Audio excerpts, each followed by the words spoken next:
Basic कुछ वहाँ bright coaching centre में आपका हार्दिक अभिनंदन करता हूँ। नमस्कार साथियों, आज हम लोग देखेंगे कि मोलरता, मोललता, मोल प्रभाज या उससे रिलेटेड क्वेश्चनों को आज हम लोग देखेंगे। पिछला वीडियो में हम लोग देखे थे कि मोलरता की परिभाषा कैसे थी, उसकी फार्मूला क्या था, मोललता का परिभाषा उसका फार्मूला क्या था। आज हम लोग इस वीडियो में उसी से रिलेटेड सवालों को देखेंगे, यूपी बोर्ड से संबंधित, जो कि यूपी बोर्ड या अनेक कंपटीशनों में, ये तो हो ही नहीं सकता कि यूपी बोर्ड में मोलरता ना पूछे, मोललता ना पूछे या मोल प्रभाज ना पूछे, ये सवाल न पूछे, क्योंकि 4 से 6 नंबर का सवाल तो कंफर्म है कि इस लेसन से आता है, जो कि विलयन वाला चैप्टर है। तो आज हम लोग वीडियो को शुरू करते हैं। क्वेश्चन है जैसे कि 1.7 ग्राम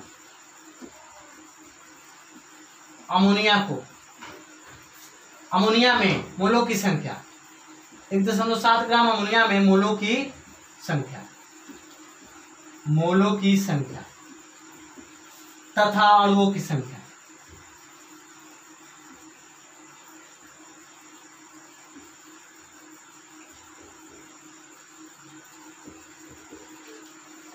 एक 1.7 ग्राम अमोनिया में मोलों की संख्या तथा अणुओं की संख्या कैसे ज्ञात करते हैं, ये सबसे पहले हम लोग देखेंगे। W कितना है? 1.7 ग्राम। क्या चीज है? अमोनिया। अमोनिया का अणु भार निकालेंगे तो नाइट्रोजन 14, हाइड्रोजन 3 एकम 3, अर्थात 14 3 कितना हुआ? 17। मोलों की संख्या अर्थात N बराबर W/M। आप लोगों को ये पता होना चाहिए कि विदाउट कंडीशन यहाँ पे वेट नहीं रहता, अर्थात कंडीशन किस में होना चाहिए? भार में होना चाहिए। W का मान रखेंगे 1.7, M का मान 17 है, अर्थात कटाएंगे तो 0.1 कितना? मोल। एक पहला आंसर। अणुओं की संख्या, चूंकि एक मोल में 6.023 या 2231 × 10⁻23 परमाणु होते हैं। अवगाद्रो नंबर जिसको सबको पता होगा, पिछला साल आप लोग पढ़े होंगे या पीछे की कक्षाओं में।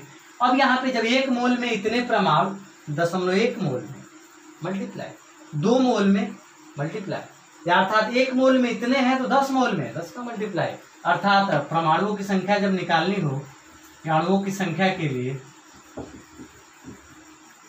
तो 0.1 में 6.023 × 10⁻23 मल्टीप्लाई करेंगे। 0.1 है, वो घात कम कर देंगे, और 6.023 × 10⁻22 इतने परमाणु।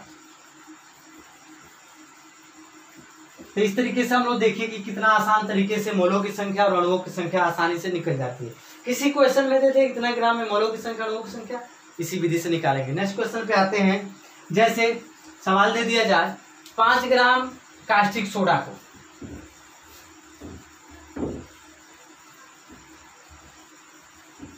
5 ग्राम कास्टिक सोडा अर्थात NaOH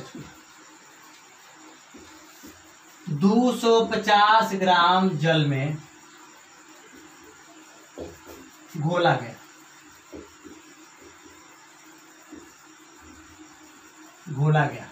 मोललता ज्ञात कीजिए।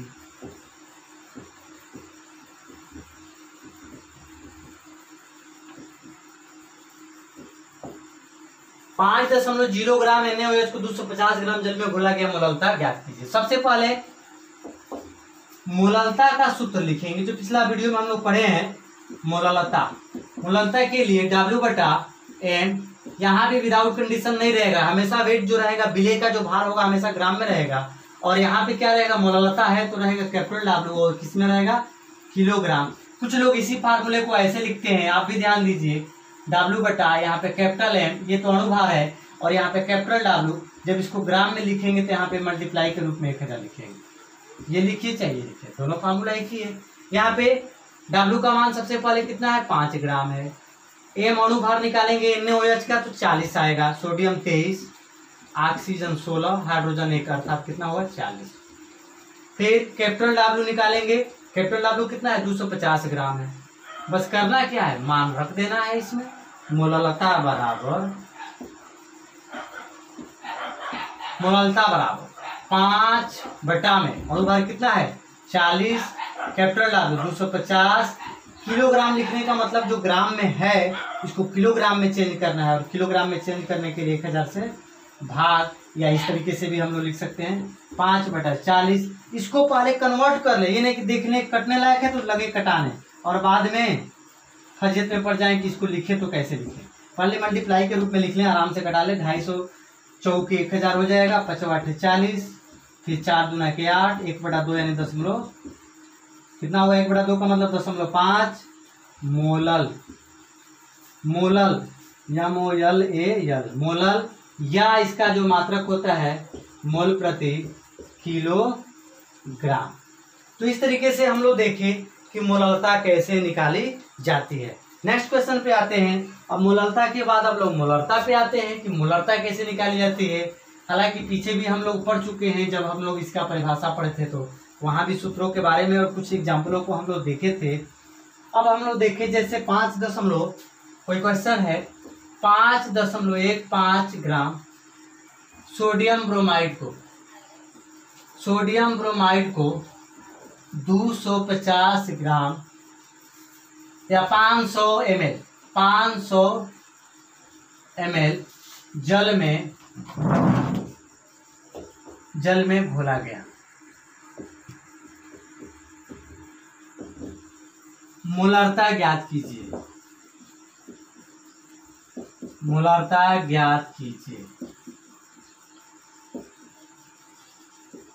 तो अब हम लोग को इसमें ज्ञात करना है क्या चीज का देखेंगे तो NaBr, सोडियम का 23, ब्रोमीन का 80। टोटल यदि ऐड करते हैं तो 80 20 यानी कितना हुआ 103, यानी M भी निकल गया, W भी निकल गया। V का मान देखिए कितना है 500 ml। जब हम लोग इसमें रखेंगे W का मान 5.15, M का मान 103, V का मान 500, यहाँ पे लीटर है और ये दिया गया है ml में, तो ml को लीटर में बदलने के लिए 1000 से भाग। अब यहाँ पे 5.15 बटा में 103 गुणे 1000 बटा में 500 दुना के 1000। अब यहाँ पे 103 है और ये 5.15 है, इसका मतलब ये कटेगा, लेकिन सवाल ये है 3 बार में ही कटेगा, 5 बार से, अगर 5 से 15 5 बार में कटेगा, लेकिन सवाल ये है कि 5.15 है। तो यहाँ पे ध्यान दीजिएगा 5 बार में कटेगा तो इसको क्या करेंगे 5 लिखेंगे, 2 अंक पे दशमलव है तो 1 जीरो बढ़ाकर यहाँ पे दशमलव लिख देंगे। 5 गुना के 10 अर्थात कितना होगा 0.1 मोल प्रति लीटर। यहाँ पे ध्यान दीजिए कि सवाल को कैलकुलेशन कैसे करेंगे। कैलकुलेशन यदि आपका सही है तो सवाल आपका क्या होगा, सही होगा।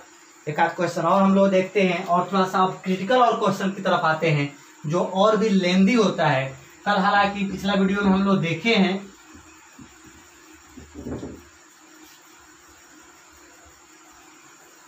अब हम लोग क्रिटिकल क्वेश्चन पे आते हैं। तो क्रिटिकल क्वेश्चन में जो आता है प्रतिशत में दिया रहता है, जैसे कि W/W की बात किए थे, W/V की बात किए थे या V/V की बात किए थे।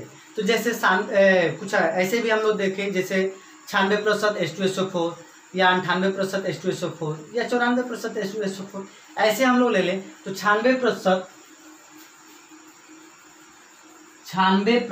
क्वेश्चन है H2SO4। ध्यान दीजिएगा यहाँ पे लिख दिया जाए भार। कल हम लोग बताए थे कि भार का मतलब होता है W/W, आयतन रहेगा तो V/V और भार आयतन रहेगा तो W/V।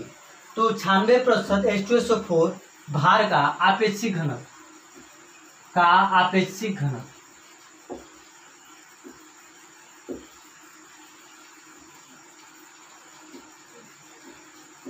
एक 1.84 है। आपेक्षिक घनत्व 1.84 है, 841 एक भी होता है। तो अम्ल की मोलरता ज्ञात करें, तो हम लोग इसकी क्या ज्ञात करेंगे, मोलरता ज्ञात करना है कि मोलरता कैसे निकालें। मोलरता हम लोग को ज्ञात करना है, इस अम्ल की मोलरता कितनी होगी। तो सबसे पहले हम लोग ध्यान दें, मोलरता हम लोग को ज्ञात करना है तो मोलरता का फार्मूला बार बार हम लिख दे रहे हैं ताकि आप स्पष्ट हो जाए। मोलरता की फार्मूला के लिए WM, ये ग्राम में होना चाहिए कंडीशन हमेशा, और यहाँ पे V लीटर। अब यहाँ पे देखें तो क्या क्या पता है।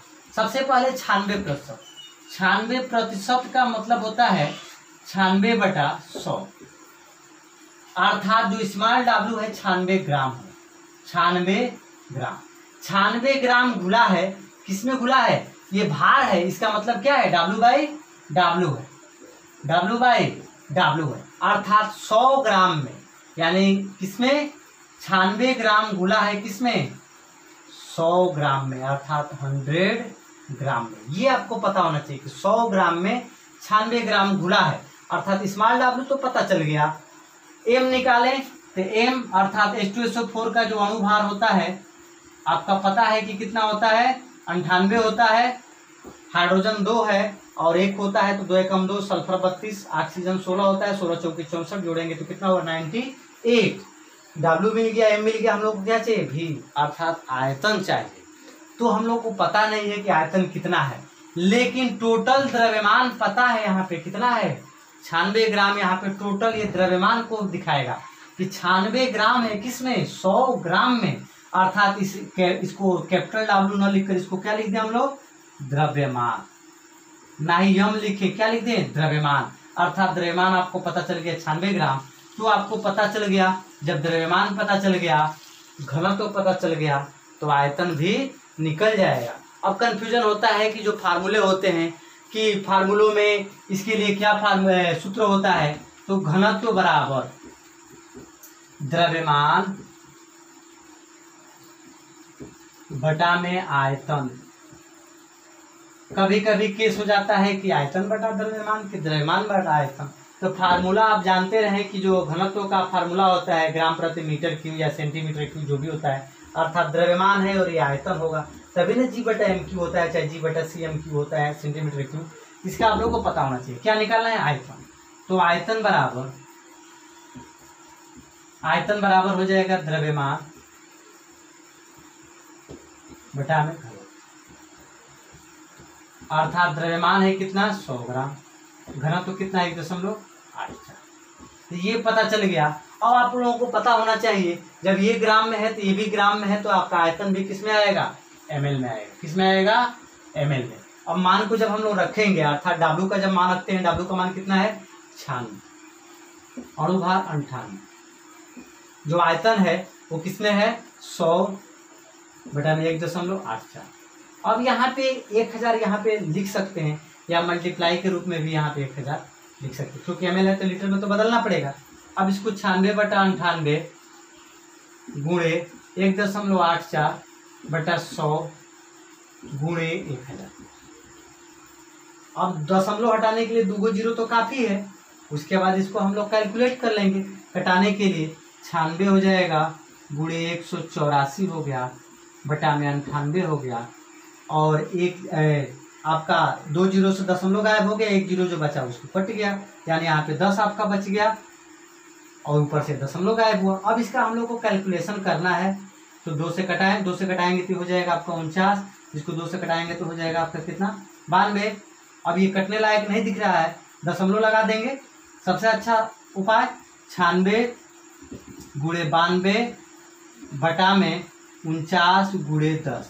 इसको कैलकुलेट करेंगे। कैलकुलेट करने के लिए दोनों को मल्टीप्लाई करके 49 से भाग देंगे, क्योंकि ये 98 रहता तो ये लमसम आपका कट जाता। अगर ये लगभग आपको कैलकुलेट करेंगे तो 18 मोल प्रति लीटर, 18 मोल प्रति लीटर। इस तरीके से हम लोग आज हम लोग मोलरता या इससे संबंधित जो महत्वपूर्ण सवाल थे, इन सवालों पे आज हम लोग देखें। नेक्स्ट वीडियो में इसी के चैप्टर के अंतर्गत राउल्ट का नियम, अपेक्षिक घनत्व क्या होता है, वाष्प दाब अवनमन क्या होता है, इस पे हम लोग फोकस करेंगे। धन्यवाद।